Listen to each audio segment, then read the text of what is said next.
What's up, everyone? This is Nicole from Rap Genius, and today we are here with the king remembered in time. What's happening? What's happening, man? You know what it is, Pepper. Thank you so much for being man, I on appreciate Rap Genius today. We've been big fans of you since Kurt was here. No doubt. So while most people are probably maybe hearing you for the first time with your new album, we have tons of songs on the site. I know. Trying to understand what you're talking about, because you use a lot of Southern imagery that maybe people up here don't know about, or people in California, and your lyrics are so layered. So there's a lot to discuss, and there's a lot up for debate. So today's a big day, and actually I wanted to show you something if it's cool. You're #1 here on iTunes, actually ahead of your friend here, Current. Man, no doubt, man. But shout out to the homie, man. Like it's just great to be. Yeah, it's just great to like me and Current really could be doing what we're doing right now, man. Yeah. Yep. You can look at the screen and see both of you up there. Definitely, top 3, right? definitely, and man. when Smoke Does It comes out in a few weeks, maybe June 19th. Yeah, for sure. So one thing I wanted to ask you was, you've been releasing mixtapes that were really studio quality for a long time, which I think other people, it may not be the case. So what did you want to do different now that this was, officially a studio album? For one, the production aspect is totally different in a way with how big the music sounds, being able to work with musicians, even dealing with samples and not necessarily being able to use like as many samples as I'm used to using, and having to create music that sounds like samples, and having background singers, and just trying to everything that people like from Crib Was Here, Return of Forever, Forever and a Day, but giving it to them on my album. Taking from all of that experience, that whole journey, and putting it right here on Live from the Underground. But you can also hear the growth in my music, my content, rapping about things that I haven't touched on yet. And then being able to feature the people that had the opportunity to feature, like, man, of course Bun B is a no-brainer, you know what I'm saying? The OG, having Ludacris on the album, Melanie Fiona, Anthony Hamilton, A-Ball MJG, 2 Chainz, Big Sun's on the album, and then BB King, which I never would have imagined having BB King on my debut album. But all the work paid off for me to be able to drop this kind of album. I did it my way. I got to produce all of it, and I'm excited it's out now. Yeah, we're excited for you. That was actually gonna be my next question. You're a hard worker. I mean, Thank you have these incredible songs, incredible lyrics, but then you were producing all your stuff for your mixtape. No so doubt. that was the truth for your album too. Yeah, I had to. If it ain't broke, don't fix it. You know what I'm saying? I think people got comfortable with the production that I was making, and they wasn't really like, oh, it needs new beats. And from Crib Was Here to Return of Forever, and then Forever and a Day, and then to now, it's like, yo, I think I need to produce the whole project, and I really want to, because I knew where I wanted to go with the sound, and it just worked out. Right, it might have sounded not unlike you. Yeah, maybe, and that was my biggest fear, because it's like I'm not changing up. I want to just sound just as soulful, just as gritty as all my other music. Right. So one thing you just said was that you are talking about things maybe you didn't talk about before. Like when you think of Kurt Was Here or Return of Forever, you're talking about coming up, and you're still talking about the struggle of dealing with having come up on Live from the Underground, but. There's also this amazing mix of fun songs like What You Mean or Yeah That's Me, but then incredibly introspective songs like Rich Dad Poor Dad or Praying Man. Why is it important for you to show such a range, and did you ever feel any pressure from doing a studio album to maybe go in one direction over the other? I think for me it was about one, how I felt creatively now. I mean, I'm happier now in life technically than I was in Crib Was Here. Sure. And so for me it was about expressing that.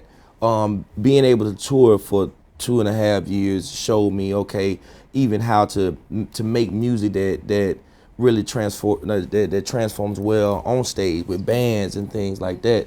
And so when it came time to do my album, I was like, yo, I really got to figure out a way. I got 16 records instead of 22 or 23 on a mixtape to say exactly what I mean to really impact people. And so I'm a human, so I rap about all my experiences, from dealing with relationships to spirituality to the past, which would be the Praying Man, my father, Rich Dad Poor Dad, being able to feature my grandmother on my outro. It's just giving you all the history about my real life. Right. And not selling you a dream. Like, I love candy cars, and that's obvious. So I do a record like Pull Up, actually having being in a position where you actually have women that are excited about your music and women that want to see you succeed. So Porch Lights is one of the records for them. You know, What You Mean is one of them records where it's 808 trunk and it's taken from Glass House. Which if you followed up on that, that's one of my lines from Glass House. And What You Mean. Yeah, and you turn into the hook now. Exactly, because I'm still taking from pieces of songs that people like from me, right, and making it all brand new again. My subpart too. You know? Okay, so I was going to ask you about that. I was going to wait until we got into the verified stuff, but you know, at the end of sub 2, which we all know, the first part 1. It sounds like it got stolen. So will there be a sub 3? Does the story continue? Yes, there definitely will be a my sub part 3, and it's gonna be. I already got in my mind how I'm gonna start that song off, and what's gonna be different in the production with my sub part 3. But for me, it's like I'm trying to create a mini movie with all these songs. Right? Like and I'm not gonna stop because I can talk about this all day long. There's gonna be like sub part 22. Oh man, you'd be surprised. I might not do as many as Trapped in the Closet was, but I'm definitely gonna do a lot more of my subs with a lot of different hook variations and things like that. And there is a lyric on one of your tracks where you allude to what Live from the Underground means, but seeing as how it's the name of the album and there's a title track, what does it mean to be coming live from the underground? That means that from underground is almost sometimes a place that can be viewed as a different, whole another planet from mainstream music. And it's kind of me taking the grit and the soul that I had and the hunger I had and the passion when I was younger and bringing it to the mainstream, you know, because my music isn't extremely polished. It's not auto-tuned out. And it's like I'm still keeping whatever content I had and drive I had and bringing it to the mainstream front. And when I say mainstream, I mean to where millions of people can listen to the music. That's what I mean by mainstream. Because normally when you underground, you sometimes subdued to maybe only being able to push the amount of people that can hear your music is how many CDs you can press up. You know, versus having social networks, having Facebook, and then signing to a major label and having that platform. And so that's what I mean. I'm coming live from the underground, still having that feeling and that passion in my music that I had when I first started. Maybe merging those two worlds. Okay. And my last question is, so you know, we're in New York City. I've actually never been to the South. Okay. So but in your lyrics, like what I call Southern imagery, you know, some of it I literally can see it in my mind, right? But what would you tell someone who's never been to the South? What do they need to know about the South? Man, that is mad organic. It's like it's a lot of time to really reflect. When you go down there, it's definitely not as fast as most cities. So you get the opportunity to go down there and reflect on life. And I'm speaking from the mind frame of me being from Mississippi, Meridian, Mississippi.